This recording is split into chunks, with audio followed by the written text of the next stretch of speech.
from drifting around at reckless speeds in Tokyo,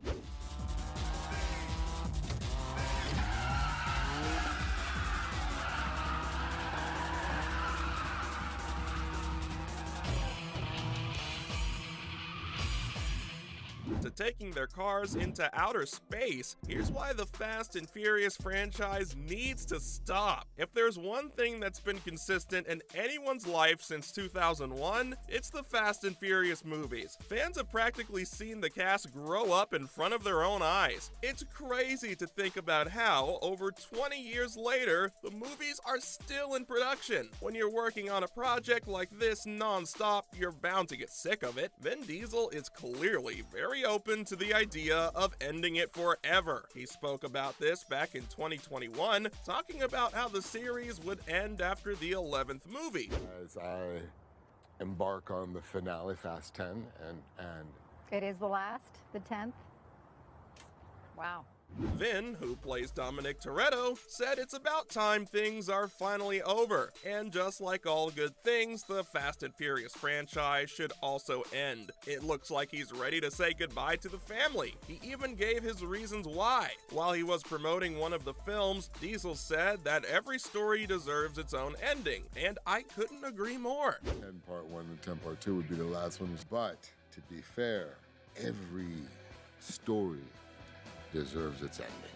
The actor talked about how it's going to be a difficult goodbye, both for him and the fans, especially because so many fans are too attached and think it shouldn't end. According to the 55-year-old Hollywood star, there are a lot of reasons for a finale, and the Fast franchise deserves one. To think that so many people thought he was never going to let go of the Fast and Furious, it seems like Vin even convinced the director of the movies, Justin Lin, to finally start wrapping up the franchise. Lin revealed that Vin Diesel was the one who said that they should start thinking about bringing things to a close. Of course, fans don't know what that is yet, but the important thing is that things are finally going to end. I guess we can all thank Vin Diesel for it. Despite everything, it's crazy to think how the Fast and Furious franchise has evolved. You can't deny that no other franchise has run for so long and still been successful. Fast 7 and 8 alone grossed over $1 billion each, which is actually insane. The 9th installment, despite all the criticism, managed to become one of the biggest hits of 2021. Longtime fans of the franchise enjoyed the new turns that it was taking with Fast 9, but some were saying that it was way too far-fetched. Well, they're not wrong for thinking that. Even though it was exciting to see John Cena make his debut in the franchise, there was simply too much going on. One thing's for sure, the writers of the movie knew exactly what to do to keep things interesting. Not only did Pontiac Fiero rocket into outer space, Dom and Letty finally retired to raise their son together. Of course, I can't move on without elaborating on the space arc, so here's what happened. Clearly, there are no limits when it comes to the Fast and Furious universe. Nothing is too far-fetched, especially not outer space. You just think you know what to expect from these movies. The 9th installment ticked all the boxes of the Furious formula, that's for sure. It doesn't just follow the regular car chaos, it's complete with a long origin story and a dramatic dream sequence. As if all this wasn't enough, fans see new characters along with old ones coming back from the dead. Physical laws just don't exist in the Fast and Furious universe. Honestly though, a lot of fans loved it. What's not to love when it comes to Dom Toretto and his big family roaming around the world? Seeing everything play out on the big screen is an experience for sure. At the beginning of the movie, Dom is living completely off the grid with his son, and it looks like he's finally retired from trying to save the world. Tej, Roman, and Ramsey make sure that his retirement is short-lived though. They ask Dom for his help to bring down a plane carrying a dangerous hacker named Cypher. Of course, he said no at first. Getting back into the game for the sake of his family just wasn't enough anymore. Unfortunately, or fortunately, Dom had no choice but to help since his long-lost younger brother Jacob, happened to be involved in the whole thing. He's also the bad guy in the movie, and Dom's family faces a triple threat when it comes to him, Cypher, and Otto. The race to find Project Ares, a high-tech contraption that could destroy the whole planet, is pretty damn intense. Now, if you're wondering how they ended up in space, it's a long story. Dom's gang has to chase all around the world trying to find Jacob, and they finally end up in Blissie, Georgia, where the younger Toretto brother is going to set everything into motion. Somehow he managed to activate Project Ares using young Ellie,